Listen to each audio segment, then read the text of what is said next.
या कार्यक्रमाचे प्रायोजक पीतांबरी ॲग्रीकेअर डिव्हिजन। नमस्कार श्रोते हो, पीतांबरी ॲग्रीकेअर डिव्हिजन प्रस्तुत गोमय शेणखत या भागात मी उदय आगाशे आपलं मनापासून स्वागत करतो। श्रोते हो, ग्राहकांच्या पसंतीस उतरणारी विविध दर्जेदार उत्पादने घेऊन नेहमीच आपल्या समोर येणाऱ्या पीतांबरी ॲग्रीकेअर डिव्हिजनच्या गोमय शेणखत या उत्पादनाबद्दलची माहिती देण्यासाठी पीतांबरीच्या ॲग्रीकेअर डिव्हिजनचे व्हाईस प्रेसिडेंट सुहास प्रभुदेसाई आज आपल्याबरोबर उपस्थित आहेत।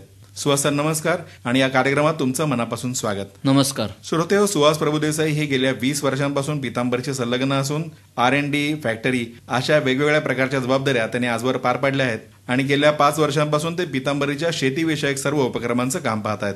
सुहास सर, शेणखत किंवा कंपोस्ट खत हे अनेक शेतकरी बांधव आपापल्या शेतात वापरत असतात, मग अशा वेळी सर्वसामान्य शेणखत किंवा कंपोस्ट खत आणि पीतांबरीचं गोमय शेणखत यातला नेमका काय फरक आहे तो आम्हाला सांगा ना। पीतांबरी गोमय शेणखत आणि अन्य शेणखत किंवा कंपोस्ट खत याबद्दल मुख्य फरक म्हणजे पीतांबरी गोमय शेणखतासाठी केवळ देशी गायींचं शेण वापरलं जातं। बरं, गायीच्या शेणामध्ये जमिनीसाठी उपयुक्त जीवाणूंची संख्या ही काही लाखात असते। वा, अन्य जनावरांच्या शेणात ते प्रमाण कमी असतं। बरं, पीतांबरी गोमय शेणखताचं वैशिष्ट्य म्हणजे यात गोमूत्रही वापरलं जातं। गोमूत्र हे उत्तम प्रतीचं कीटकनाशक आहे। हो, पीतांबरी गोमय शेणखताच्या माध्यमातून ते थेट मुळाशी पोहोचत असल्यामुळे मुळांना होणारा जंतू संसर्ग, मुळकूच किंवा ह्युमनी नावाचे कीड जी झाडाची मुळे खाते त्याच्यापासून ही मुळांचे संरक्षण होते। सुहास सर, याच वेळी मी श्रोत्यांना सांगू इच्छितो की पीतांबरीच्या ॲग्रीकेअर डिव्हिजनचं हे गोमय शेणखत 1 किलो आणि 40 किलो या प्रमाणात बाजारात विक्रीसाठी उपलब्ध आहे। त्याबद्दलच्या अधिक माहितीसाठी आपण पीतांबरीच्या प्रतिनिधीशी संपर्क साधू शकता।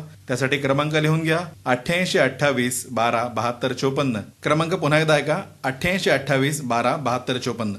आता याच पीतांबरी गोमय शेणखताच्या बद्दल सुहास प्रभुदेसाईंकडून अधिक माहिती घेऊया। श्रोते, गायीच्या ताज्या शेणात मोठ्या प्रमाणात उष्णता असते, त्यामुळे ते तशाच स्वरूपात झाडांना घातल्यास मुळांना इजा होऊ शकते। बरं, पीतांबरीचं गोमय शेणखत 4 महिने कुजवलं जातं, त्यामुळे जास्तीत जास्त उष्णता कमी तर होतेच, शिवाय ह्युमसही अधिक प्रमाणात तयार होते, जे झाडासाठी अतिशय उपयुक्त आहे। प्रत्येक माणसाचा जसा ऍसिडिक रेशो असतो तसाच झाडांच्या बाबतीत CN रेशो म्हणजेच कार्बन नायट्रोजन रेशो महत्वाचा असतो। हा जर योग्य प्रमाणात असेल तरच आपण जी पोषक द्रव्य झाडांना घालतो ती मुळाद्वारे योग्य